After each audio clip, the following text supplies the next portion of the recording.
do that? Let's see if I can do that because I am trying. I don't know if I can actually move the slide because I'm being blocked from. Oh, there it is. Great. Okay. So when you say move, do you want me just to minimize it? No, it's okay. Oh, ¿Está bien así, Marcela? ¿O lo tiene que minimizar?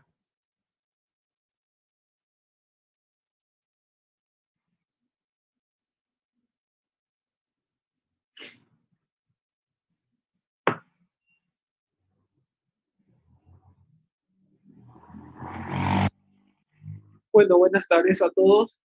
Buenos días, buenas noches. Le damos la bienvenida a esta charla del ACB Club de eSports y videojuegos. Mi nombre es Aldo Fabricio Módica y me toca estar como coordinador. La verdad que qué mejor que empezar en la ACB Club de videojuegos invitando a una figura, o mejor dicho, la figura de videojuegos, que es David Greenspan, abogado experto en... Nos va a hablar de lo que sería el estado de la industria de los videojuegos. Va a ser una charla muy completa, muy amena, así que le pedimos prestar mucha atención. Lastimosamente no tendremos tiempo para la sesión de preguntas y respuestas, pero les pedimos que nos hagan llegar y veremos la forma de responderle. Entonces, para aquellas personas que no conocen a David, les presento rápidamente. Él ha estado involucrado en el negocio de los videojuegos durante más de 25 años.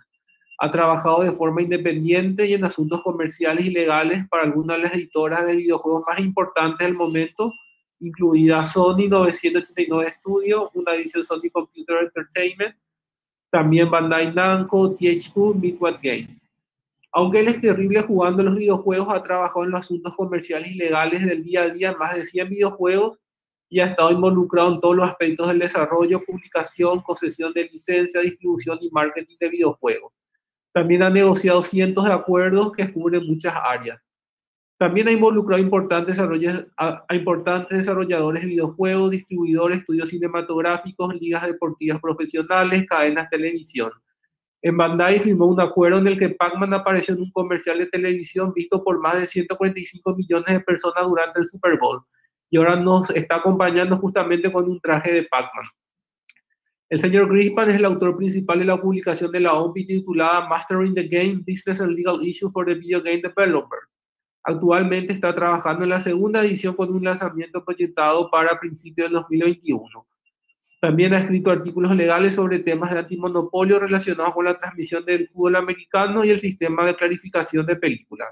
Bueno, la verdad que es bastante extenso el currículum de David, pero para no perder más tiempo, ya les dejo en su compañía, que nos va a estar dando un gran pantallazo sobre la industria legal de los videojuegos y también la industria no legal. Please, David, go ahead. Okay, thank you, Aldo. Thank you very much for the great introduction, even though I didn't understand anything you said because it's in Spanish. And thank you very much for allowing me to speak at this fantastic conference. So greetings from Silicon Valley in Northern California, and I am wearing my Pac-Man suit, and I am going to talk about a number of different issues for the next hour. The focus is primarily going to be on trends and what's going on in the industry currently, as well as some of the legal issues with a focus on intellectual property. And then, time permitting, we want to... Si el tiempo lo permite, vamos a hablar del streaming, algo que no es un concepto nuevo, pero que explotó en los últimos pocos años. Y este es un tipo diferente de transmisión, de streaming, es más en la comunidad y en la gente que mira y la gente que juega, y ver a la gente jugar se ha convertido en una tendencia como parte de la industria de los videojuegos. La razón por la cual tengo el cinturón es porque quiero que se abrochen los cinturones sobre qué cubrimos en esta próxima hora. Vamos a comenzar dando unas ciertas cifras del sector. Desgraciadamente por el coronavirus, las cifras han superado las expectativas que previstas a principios de año, porque obviamente la gente se queda en la casa y deciden que los videojuegos probablemente sean la forma número uno de entretenimiento en los hogares. Por lo tanto, las cifras realmente han trepado. Ahora, si uno mira las cifras, son increíbles, que se llegaron en un periodo de tiempo relativamente corto por una serie de razones de las que vamos a hablar en la próxima hora. O sea que Newzoo, que probablemente sea de los más importantes, tuvo 148 millones de ingresos. El 2020 aparentemente se van a romper los récords y se piensa que van a llegar a 159. Sin embargo, yo no sé si eso se hizo sabiendo que el virus iba a durar tanto tiempo. Este es un informe que se hizo en mayo y yo preveo que las cifras van a superar eso. En el 2023, 200 millones de dólares se piensa que va a ser. Y esto es más que el cine, libros, televisión, etcétera. O sea, un éxito increíble. Si ustedes miran el marco de tiempo en el 95, cuando se introdujo por primera vez en Estados Unidos y en Japón, el mercado mundial era de 3.000 millones de dólares en Estados Unidos. En el 2007 subió a 35.000 millones y eso fue con la introducción del iPhone, pero luego el iPhone realmente cambió al sector. En el 2017, 108.000 millones de dólares y en 25 años ven ustedes que subió a más de 300 veces. De manera que la industria del cine en el 2017 tuvo su año más importante, llegando a 1.000 millones de dólares y que subió mucho por el virus y se llevó varios años. Global Market estimó que en el 2019 143.000 millones es lo que se calculó, es una cifra muy alta, pero la industria del videojuego lo ha superado. Y en el 2019, por la incapacidad de tener conciertos, en el 2020, por el hecho de que no hay conciertos en vivo, vamos a ver después que hay un videojuego que se llama Fortnite que ahora incorpora conciertos en los juegos y ha tenido un éxito tremendo. Otra comparación que quisiera hacer es con las ligas de deportes profesionales. La mayoría de la gente piensa que ganan mucho dinero los que juegan, y efectivamente lo hacen.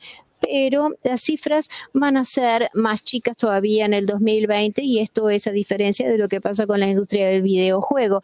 Y es interesante que la NBA, por ejemplo, que son los más importantes dentro del deporte en vivo, ganó mucho menos con los videojuegos. FIFA, la Asociación de Fútbol, 770 millones de dólares en el 2019, suponiendo que eso es exacto.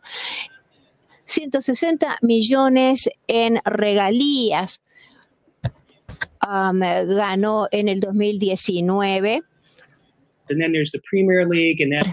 Y fundamentalmente 7.1 mil millones le entraron a la FIFA por este concepto.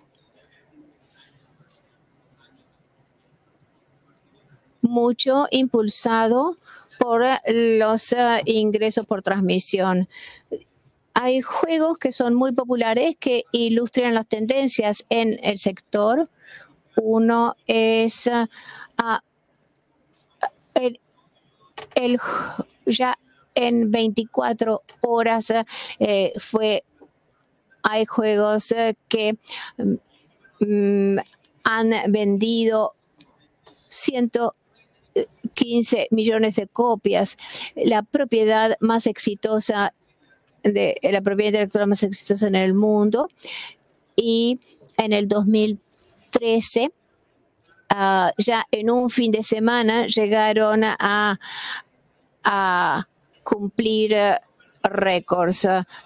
Hay un juego que, pese a estar desde hace 7 años, ha tenido un enorme éxito y en el 2019 ha ganado en el Grand Theft Auto en 24 horas de su de lanzamiento en septiembre del 2013, ganó 800 millones de dólares. Estos juegos se actualizan constantemente y su distribución también, de manera que los juegos ahora tienen ciclos de vida más largos y siguen ganando y obviamente tienen un gran éxito. Una cosa que quería destacar en cuanto a las cifras, yo indiqué que las cifras serían 159 mil millones y se ha dicho que en los primeros 3 trimestres de Estados Unidos, por lo menos en Estados Unidos, se han hecho récords.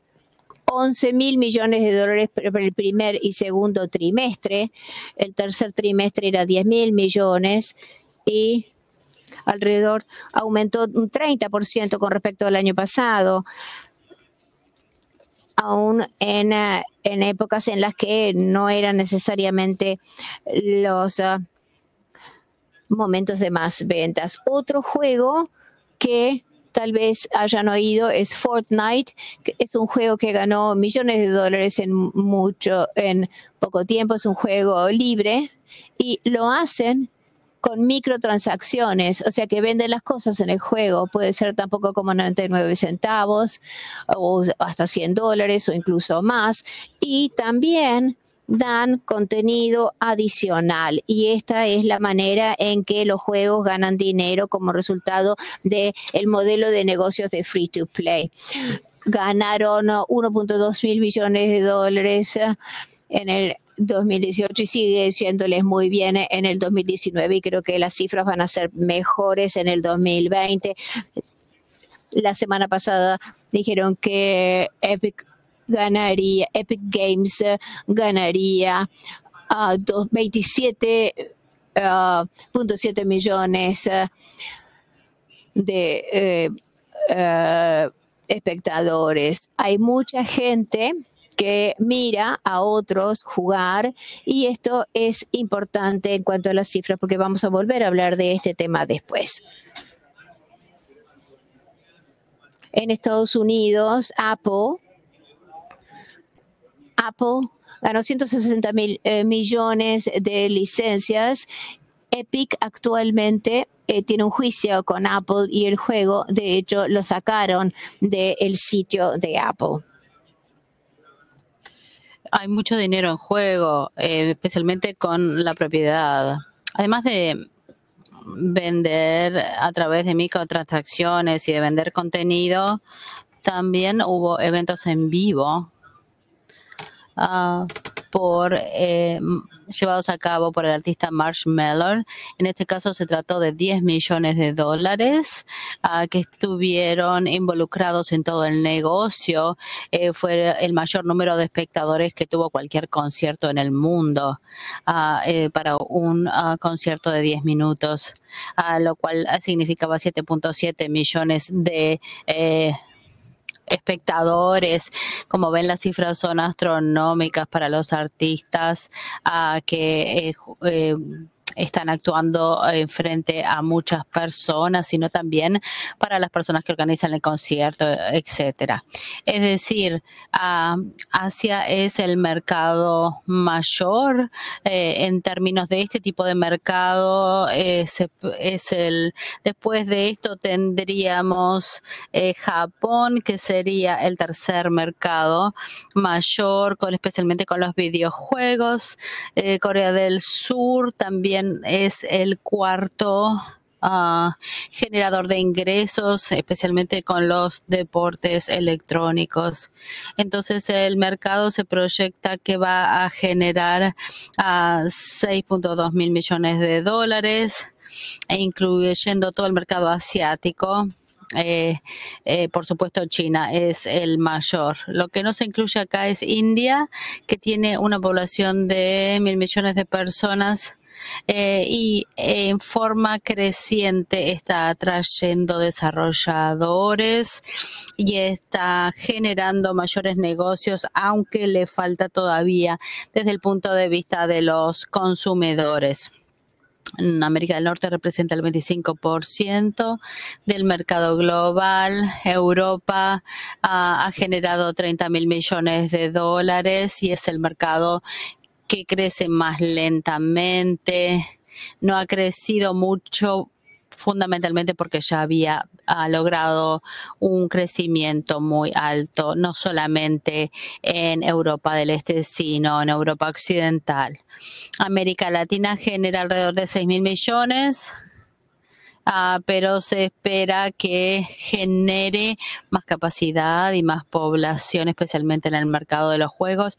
México, Brasil, Argentina y Colombia están en los 4 más altos puestos en ingresos, y el Medio Oriente y África no tienen mucho impacto en los videojuegos. Han generado 5.4 mil millones de dólares. Estas son predicciones anteriores a la pandemia, por lo que se espera que puedan haber cambiado. Y aquí tenemos la distribución de los ingresos. Eso me voy a pasar. Y voy a pasar al tema de cómo es que los juegos hacen dinero. Hay de dos formas: los juegos premium, en los cuales se paga y se tienen un determinado precio, y los precios premium para los videojuegos se han mantenido más o menos estable en los últimos 10-12 años. Se espera que crezcan de todas maneras en el futuro. Luego tenemos el modelo gratuito, que es el modelo primario actualmente para la mayor parte de los juegos. Son juegos que mayormente funcionan en teléfonos y que son muy competitivos. Hay muchos juegos que funcionan similares, especialmente a nivel de desarrolladores pequeños. Tienen modelos gratuitos que son similares, pero que varían en lo que se tiene que pagar, agregando prestaciones, pero básicamente se puede jugar al juego en forma gratuita y se puede aumentar las prestaciones, pero se paga el servicio básico. Y luego lo que está tornándose atractivo es algo que se llama el servicio, los juegos como servicio. Los juegos como servicio son juegos que brindan un software que tiene una licencia que se paga por año y que hay que renovar. Esto sucede fundamentalmente con los videojuegos,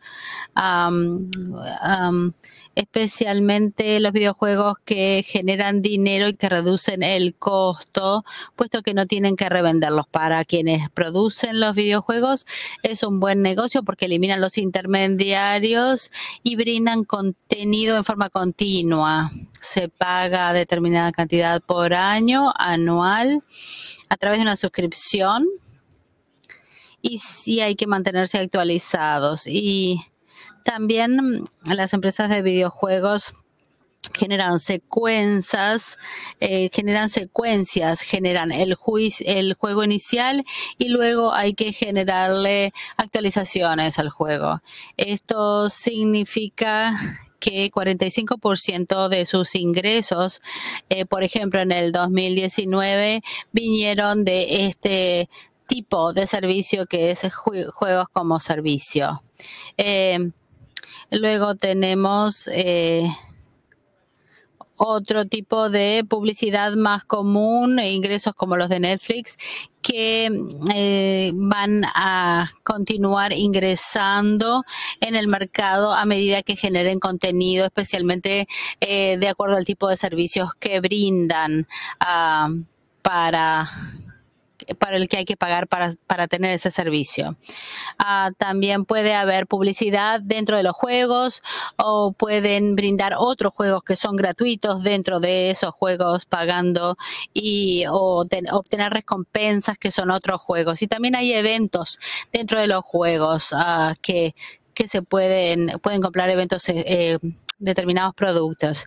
¿Quién está jugando? Bueno, aproximadamente las personas entre 30 y 35 años, hombres y mujeres por igual. Sin embargo, en ciertos países las mujeres pueden ser un porcentaje más alto y tienden a jugar en determinados dispositivos, probablemente porque los dispositivos móviles son los que todo el mundo está jugando, y jugar un juego es algo fácil que se puede jugar en cualquier lado, un juego de póker en el subte. O puede ser algo muy complejo, puede ser un juego que lleva muchas horas, que requiere una consola. Aproximadamente hay 2.7 mil millones de jugadores activos en dispositivos móviles. Esta es la distribución de los ingresos en las diferentes plataformas a través de dispositivos móviles inteligentes. 3.0 mil millones. También incluye dispositivos digitales y de consola. También tenemos PCs, consolas u otras plataformas digitales. Como ven, los números son sorprendentes y sin duda sucede como casi todas las otras empresas, todas las otras industrias, que los números van creciendo. Los desafíos son fundamentalmente que los mercados son cada vez están más atiborrados de productos que son difíciles de descubrir. A veces mejoran los juegos o brindan juegos muy simples. No se sabe qué significa bien el contrato, cuál es la distribución con respecto a esos juegos, y puede ser un problema. Inicialmente los juegos se vendían solamente a través de minoristas o distribuidores. Ese era un proceso más caro, más costoso, lo que lo hacía muy caro para muchas empresas. Entonces, el primer problema, los mercados atiborrados. Lo siguiente que se puede hacer, el siguiente desafío, es que la existencia de unos pocos juegos que dominan todas las plataformas o varias de las plataformas, y eso puede hacer que sea costoso poder guardar la información en una dirección IP. Por eso es que los editores y las editoras están intentando tener más control sobre ese tipo de juegos en plataformas móviles. También muchos de los consumidores en las plataformas móviles no compran los juegos. Simplemente se gasta mucho dinero y energía intentando convencer a los jugadores de que compren los juegos en lugar de jugar gratis, pero eso normalmente no funciona. Eso requiere finanzas, y a veces los juegos, como no generan dinero y el costo de los juegos está aumentando, puede resultar en problemas financieros, especialmente para financiar el marketing. Inclusive los juegos gratis son cada vez más caros y son más caros de publicitar. También tenemos un marco jurídico muy cambiante, que tiene crecientes reglamentaciones gubernamentales y diferentes reglamentaciones que se dan también en los distintos países. Por lo tanto, el hecho de que las leyes sean diferentes en los diferentes países hace que los esquemas de navegación para los desarrolladores sean diferentes. Como los temas son los mismos en lo que tiene que ver con los dispositivos móviles o digitales, vemos que las vías de ingreso son más complicadas, puesto que los consumidores los utilizan sin tener que comprar una copia de reventa. A veces los obtienen directamente de los fabricantes, y por ejemplo, para comprar directamente de Sony hay que pagar licencias, hay que obtener aprobación, hay que llevar los productos a las tiendas. En las tiendas hay que venderlos, si se devuelven hay que devolverlos, hay que pagar transporte, envío, etcétera. Entonces, los productos tienden a durar poco, y esto ha cambiado totalmente en las plataformas digitales o en las plataformas móviles. que han tomado esos costos y los desarrolladores lo pueden hacer solos, aunque sea un poco complicado por parte de los desarrolladores, porque te pueden descubrir o puedes tener que pagar por reglamentaciones que ni sabías que existían. Es realmente problemático hacerlo solo, pero también hay beneficios si tienes un juego exitoso. Ese juego puede rápidamente venderse en las plataformas y puedes hacer mucho dinero y obtener mucha libertad para generar el juego para que quieras, sin las restricciones necesarias de la industria y sin compartir las ganancias con nadie. Porque es difícil ingresar a esos mercados. Eso se ha dado a que hayan abierto otros mercados como el Medio Oriente y África, y también se han expandido a las personas que tienen acceso a juegos, sino a empresas de videojuegos que ya no tienen el límite de espacio, ya no tienen que mantener los juegos en estantes esperando a que los compren para que lleguen a los consumidores, por ejemplo, como pasaba con el Pac-Man. Entonces la vida útil se ha extendido porque al tener bibliotecas digitales ha generado un gran éxito. Aquí tenemos algunas cifras: 77.5 mil millones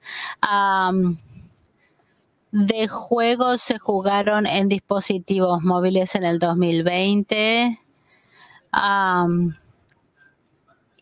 Y hasta recientemente las empresas que ni siquiera hacían juegos obtuvieron ganancias significativas simplemente porque tenían esta plataforma.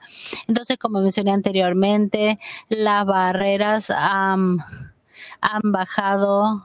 Esto confirma lo que dijo. La otra ventaja es que hay diferentes tipos de juegos. Se puede jugar gratis, se pueden hacer una microtransacción gastando muy poco dinero, lo cual es beneficioso para los consumidores. Y por supuesto, hay desafíos similares a los que mencioné. Hay pocos juegos que dominan el mercado, que compiten con muchos otros juegos, mucha competencia, distintos sistemas operativos, modelos de negocios que cambian rápidamente, temas regulatorios y consumidores que no quieren pagar. Es decir, el mercado global va a continuar creciendo y esto se da básicamente por el crecimiento de la tecnología, por la tecnología 5G, que está brindando acceso a mayores y más cantidad de juegos.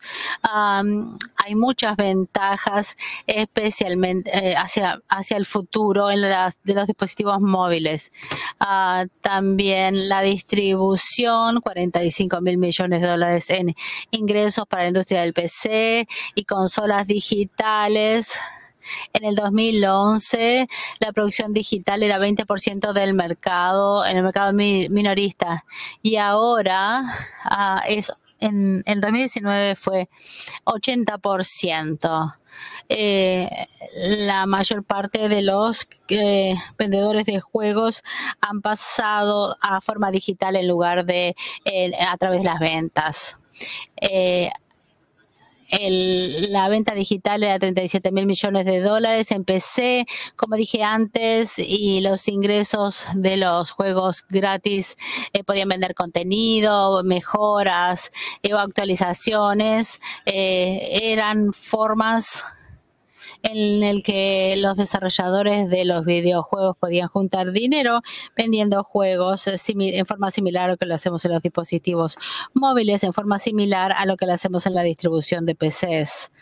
Hay más de 1.000 millones de cuentas registradas, 94 millones de usuarios activos, más de 30.000 juegos disponibles. Es muy difícil controlarlos a todos y debido al éxito masivo de de la participación de otras empresas. Probablemente Epic sea la empresa que ha vendido más. Comenzaron muy bien y una de las formas en las que lo hicieron era que solamente cobraban un 12% de porcentaje con respecto a las otras empresas, y esto fue una diferencia fundamental con respecto a las otras empresas. Otras plataformas digitales, algunos de los distribuidores tienen sus propias plataformas para ciertos juegos. Eso no sé cuán bien está funcionando, pero EA está poniendo juegos a disposición en desktop y más allá de la plataforma digital. Y luego hay diferentes consolas que tienen diferentes prestaciones. Se puede comprar una consola y agregarle una versión de ventas al juego y aumentar las ventas solamente por haber incluido la consola, además de las plataformas digitales. Voy a hablar brevemente de los nuevos lanzamientos, PlayStation 5 y Xbox, las series X, y Sony anunció ya las cifras y dijeron que excedían las cifras hasta ahora, y en 2 semanas vendieron 2.1 millones de máquinas, de aparatos, que es una cifra alta. Ahora, los ciclos de vida para los juegos en consolas es de 6-7 años. Y ahora tal vez sea más corto porque hay más rapidez en hacer el lanzamiento de otras de juegos, y se han instalado allí. En la consola se han generado 45.000 millones de Newzoo, y se proyecta que lleguen a 1.1 mil millones en el 2022. La gente no necesariamente va a salir a comprar las nuevas consolas, o sea que eso puede limitar. También el juego en la nube. El juego está en un servidor lejano en vez de la computadora. Esto le permite a la gente que juegue juegos muy detallados en sus dispositivos móviles, porque acceden al juego en un servidor en la nube, y por lo tanto eso tal vez amplíe las oportunidades, y hay una serie de compañías que están trabajando mucho en esta área. Vamos a ver si tienen éxito, y también hay que ver la compatibilidad entre las plataformas, entre las consolas. Y estas son entonces algunas de las tendencias. También se está viendo un cambio, como había mencionado antes, en los desarrolladores independientes, que no necesariamente ya se fían de los publicadores para promover su juego, y hay menos barreras ahora para que lo hagan los desarrolladores. Hay algunos temas recientes, legales y regulatorios, que se aplican a la industria del videojuego: los derechos de la privacidad, la recogida de datos, que es un tema importante, y la principal razón es porque las compañías de videojuegos tienden a recoger datos y piensan que pueden desarrollar los juegos en base a la reacción de los jugadores, pero algunas veces también buscan a ver cómo recogen información para utilizarlo para vender cosas, y allí hay un tema de privacidad. Y hay que entender entonces las limitaciones de la información del consumidor que se puede crear, recoger para hacer perfiles. China hay algunos países que protegen a los niños. California tiene la ley de privacidad del consumidor del 2020. Estados Unidos no tiene una ley de privacidad, no tiene legislación de privacidad federal, o sea que cada estado tiene que regularlo, y varía mucho de un estado a otro. Hay algunos que tienen mucho y otros que no tienen casi nada, y además de eso está la proposición 24, que de hecho va a ser más restrictivo en lo que tiene que ver con la privacidad, y en este caso, se le está solicitando a las empresas que tienen que respetar los derechos y las regulaciones. Va a haber nuevos temas sobre la propiedad intelectual con los derechos de autor por las nuevas tecnologías, y ahora tal vez se vean cosas que no se veían anteriormente. Hay un área muy popular que son los tatuajes. Hay mucha gente que dice, bueno, pero es una locura los tatuajes con videojuegos, temas de derechos de autor.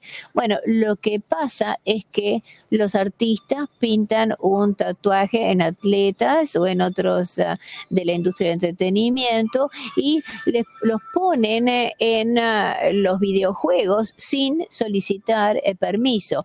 Nadie firma contratos, nadie ni pensó que eso pudiera ser un tema, y ahora ha aparecido un problema nuevo en el que no hay papeleo para hacer los contratos. Ha habido una serie de procedimientos legales, aunque ninguna, se llevaron algunos a juicio, pero en general se llegó a acuerdos. Hubo caso de una compañía que compró los derechos a los tatuajes de algunos jugadores. Por ejemplo, aquí tienen ustedes con LeBron James, de los Lakers, y ven ustedes los tatuajes, y en un videojuego los pusieron y esto es muy claro que se puede hacer, se puede cubrir con derechos de autor, pero hay otros casos en que es más dudoso que lo de LeBron James. Y hay en un juzgado lo que dijeron fue que el uso era tan insustancial que se le consideraba mínimo y por lo tanto no se aplicaban como infracción a los derechos de autor.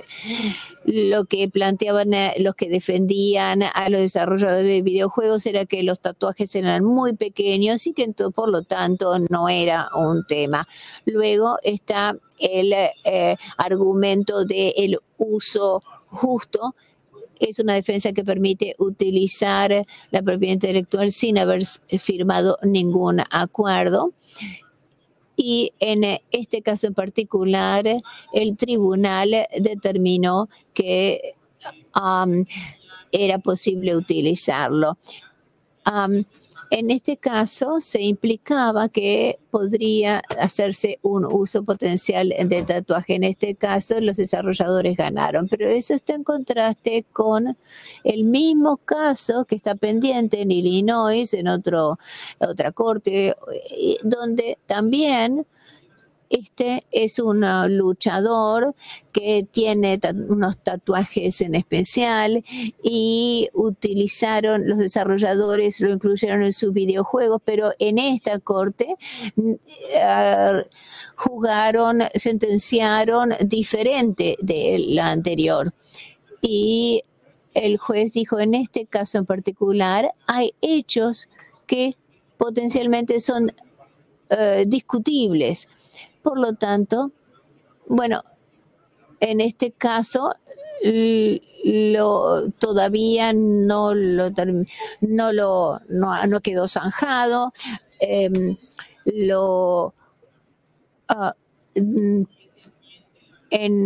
este momento lo que han dicho es que no tenían información sobre qué era lo que se había hablado entre las diferentes partes, y el artista todavía no ha tenido una solución.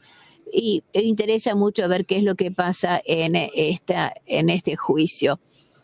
En cuanto a los casos de marcas registradas, por lo menos en Estados Unidos, los desarrolladores, lo mismo que de los videojuegos, tienen protección de la primera enmienda, y las cortes han fundamentalmente muchos tribunales han adoptado una prueba que se refiere a la prueba de Rogers, de por qué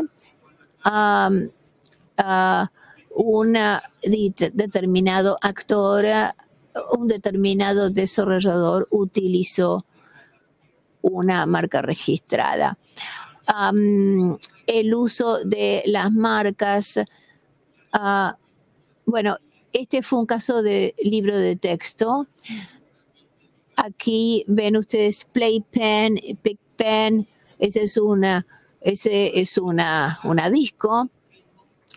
Se incluyeron estos nombres en el juego y la corte dijo que esto mostraba el escenario nocturno de Los Ángeles y sintieron que realmente no había una confusión del consumidor porque no se veía tanto en el juego. Ahora, esto difiere de lo que pasó con otro caso en el que pusieron una serie de helicópteros en el juego. En este caso, la corte manifestó que este caso puede ser un problema porque los helicópteros se notaban mucho en el videojuego. Entonces, por la prominencia de los helicópteros, parecía como que efectivamente tenía una relación en el desarrollo de este juego y podía haber una infracción de los derechos de autor. Hace unos meses se también en un juicio con Activision y Blizzard.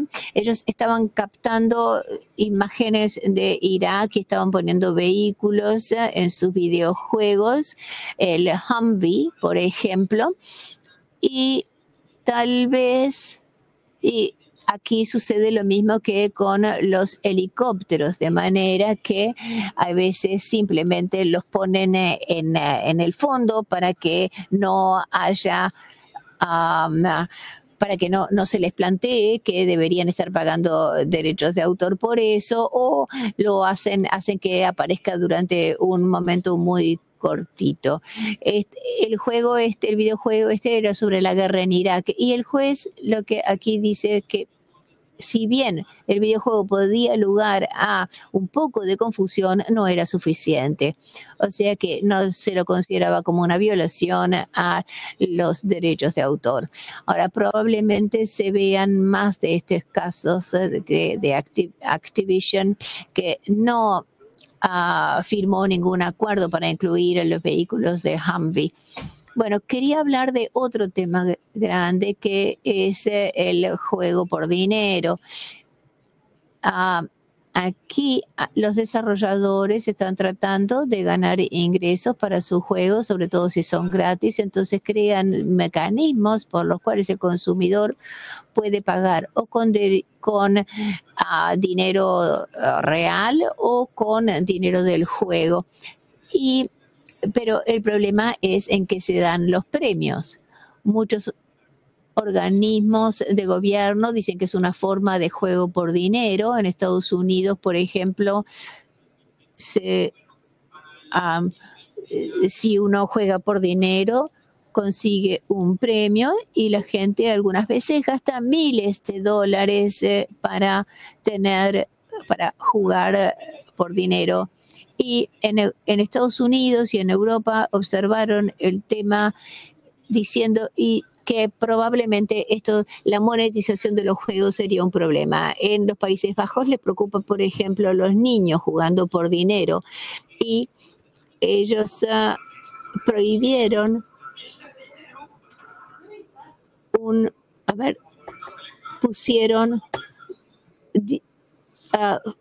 pusieron multas de 10 millones de dólares por poner juegos por dinero.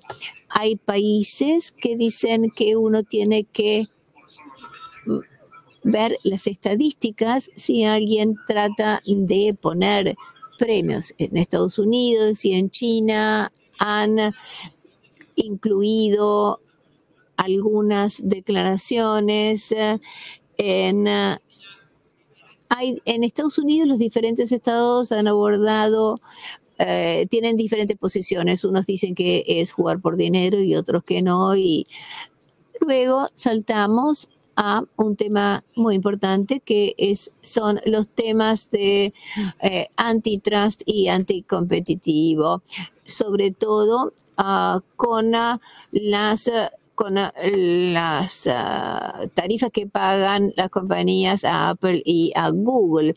En algunos casos se llevan el 30% de los ingresos, que es lo que habitualmente se le da a los proveedores de la plataforma. Y Epic hizo una demanda de que con eso se violaban las leyes antitrust en Estados Unidos. Ahora, lo que cobran Apple y Google es bastante estándar en la industria. Y Epic trató de distinguir a Apple y a Google diciendo que ellos no han hecho la inversión. Tal vez sea un gran caso si ese 30% es anticompetitivo. Bueno, cuando el tribunal vea esto, verá cuál es el mercado. Si Epic, por ejemplo, tiene la posibilidad de venderlo en otros mercados, o sea, y el consumidor en ese caso es diferente. Bueno, la posición de Apple y Google, lo que dicen es que tienen que pagar precios artificialmente altos para pagar sus productos, y ese va a ser uno de los temas sobre este juicio. O sea que todavía tenemos que ver cuáles van a ser las ramificaciones entre Epic, Apple y Google y otras maneras de distribución. Hay otros temas sobre esto. Es interesante que, Apple acaba de anunciar hace 2 semanas que están reduciendo los honorarios por lo que venden en su tienda, pero solamente se aplica a los desarrolladores que ganan menos de $1 millón por año. Yo creo que en ese caso sus honorarios caen un 15% y probablemente ese tipo de desarrollador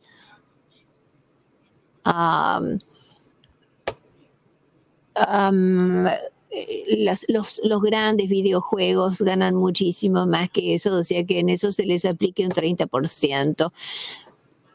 Esto entonces es lo que está en el horizonte. Bueno, nos quedan unos minutos para hablar de streaming, de la transmisión. Bueno, esto definitivamente ha crecido en los últimos años. Lo que se hace por la transmisión en vivo es que la gente mira a otra gente mirar juegos. Es como si yo me pusiera a jugar un partido de fútbol, de fútbol europeo, por ejemplo, y tal vez escucho a los comentaristas o hay gente que, por ejemplo, pueden hacer streaming sacando la voz del comentarista y poniendo música. Bueno, por ejemplo, o pueden mirarme a mí jugar por streaming, aunque perderían el tiempo totalmente. Y luego tienen también hay un creciente interés por el video a demanda. Algunas veces son servicios con streaming grabado que pueden ser editados y las cifras son sumamente impresionantes. 740 millones de espectadores, 15.000 juegos transmitidos en vivo. Hay mucha gente mirando los juegos principales que dominan el mercado. Hay 5 juegos que representaban el 50% de los juegos transmitidos. Y estas cifras se dispararon durante la pandemia del coronavirus porque la gente se queda en la casa. El público en general es de sexo masculino, entre 18 y 34 años, pero están atrayendo también a un público muy joven, tanto como 7 años. Bueno, un 70% de la gente, el porcentaje de los que miran son un 60%. Y se piensa que aquellos que observan los juegos van a seguirlos jugando.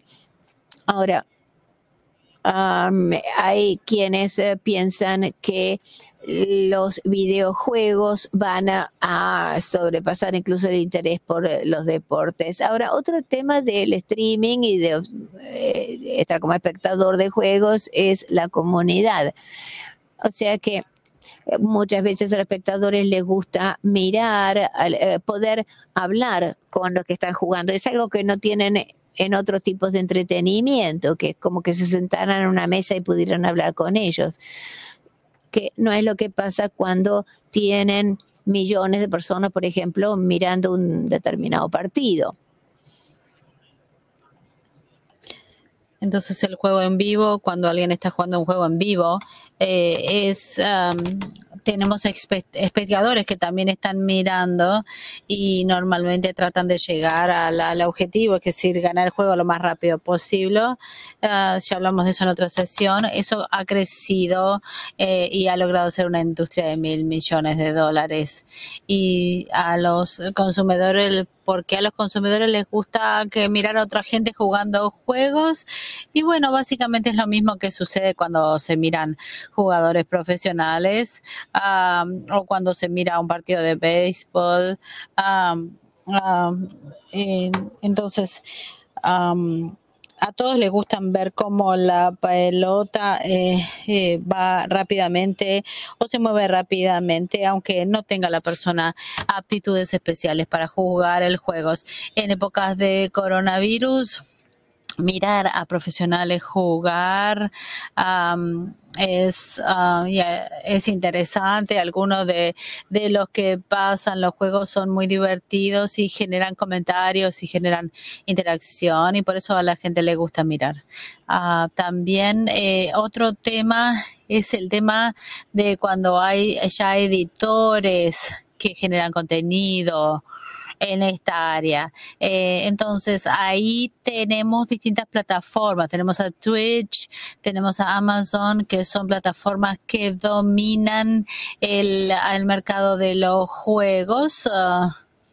Que Twitch es el líder, pero hay otras plataformas como Amazon que están creciendo en forma significativa también. En el 2019 se generaron 10.9 mil millones de horas en los que se emitieron partidos en Twitch, sin contar las otras como Facebook y YouTube y todos los mercados electrónicos. Es decir, ese es el tipo de contenido que buscan los propietarios, que son quienes deciden qué se ve, qué es lo que no se ve, que es muy diferente de los acuerdos específicos de propiedad de los juegos. Uno de los motivos puede ser que no tienen derechos claros para pasar o para emitir un partido específico. El tema de los derechos de la emisión de los partidos es cada vez más complicado. Hay que verificar que tengan propiedad intelectual. A veces pueden los que emiten partidos en forma no habilitada pueden generar problemas adicionales, con problemas con la emisión, problemas con el lenguaje que se utiliza, y la segunda forma de promoverlos es simplemente estableciendo el mercadeo digital común a través de licencias con los streamers o a través de acuerdos de licencias con los socios que emiten partidos electrónicos. Y lo otro que sucede en el caso de los deportes electrónicos, como por ejemplo el fútbol, se pueden formar ligas, se puede generar interacción. En el caso de los deportes electrónicos, solamente sucede si el contenido lo brindan los desarrolladores.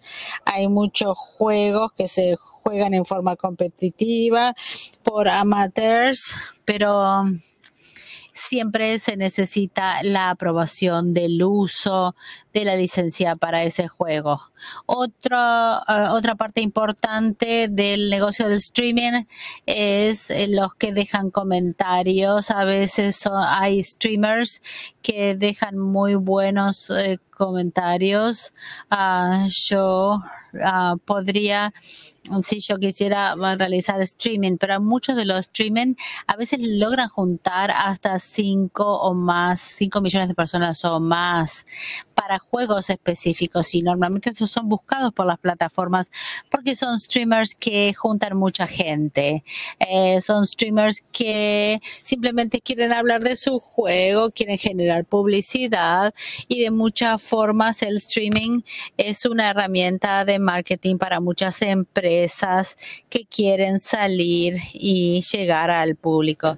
Muchos de ellos hacen millones de dólares, les pagan las plataformas, les pueden pagar los editores, les pueden pagar si son influencers, también reciben por ese lado. Es decir, reciben mucho dinero, y las personas pagan por mirar una persona jugar un juego, y también pueden obtener dinero de publicidad. Es decir, este sistema puede ser muy estricto para unas empresas y no para otros. Y uno de los problemas es que a veces las personas se ponen a realizar streaming y no saben que hay temas de propiedad intelectual involucrados en estos con los que hay que cumplir. Y después tenemos, por supuesto, el streaming realizado directamente por los atletas profesionales. El streaming tiene un valor de mercado que también brinda exposición, especialmente a nivel de deportes electrónicos. El tipo de dinero que genera son miles de millones de dólares en salarios. En algunos se dice que en algunos tipos de streaming de deportes en Estados Unidos se dice que el número de personas va a aumentar considerablemente en el 2021, pero sí se sabe que los premios obtenidos por este tipo de deportes aumentaron significativamente desde 3 millones en el 2010 a 100 millones en el 2019. Es decir, como ven, las cifras han subido considerablemente en la industria del streaming. Vamos a hablar de algunos de los temas de propiedad horizontal. La propiedad horizontal es cada vez más importante, ya sea que tengan contenido o no. Y la idea es que los desarrolladores utilicen la propiedad horizontal en forma correcta a través de acuerdos, y eso hay que monitorearlo. Es un área difícil de controlar porque no se quiere eliminar los derechos del todo de los streamers, porque es una comunidad cerrada y puede generar problemas. Y es difícil también hacerlos entender de que no se usa la propiedad intelectual de otros, pero no siempre. Entonces es un tema difícil de tratar, y hay gente que dice, bueno, es algo que ya no se puede controlar.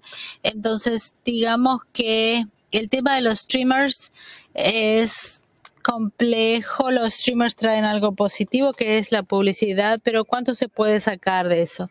Es difícil de controlar. Y el tema mayor es fundamentalmente la música. Lo que pasa es que los streamers utilizan la música sin licencia, ya sea, por ejemplo, música que está en los juegos, o las etiquetas que utilizan música y derechos sin permiso, y eso puede ser un gran tema. Por ejemplo, para Twitch, Amazon y Google tienen sí derechos, contratos de derechos para la utilización de música, tienen derechos de música muteada o bibliotecas de música o derechos de licencia de música de otra forma. Estas son soluciones que han ido surgiendo como forma de lidiar con el tema de que la música se utiliza sin licencia y que ha generado varias quejas. Me estoy quedando sin tiempo, no quiero que me muteen. Quisiera agradecerles y si tienen preguntas me pueden contactar directamente y les voy a contestar. Muchas gracias.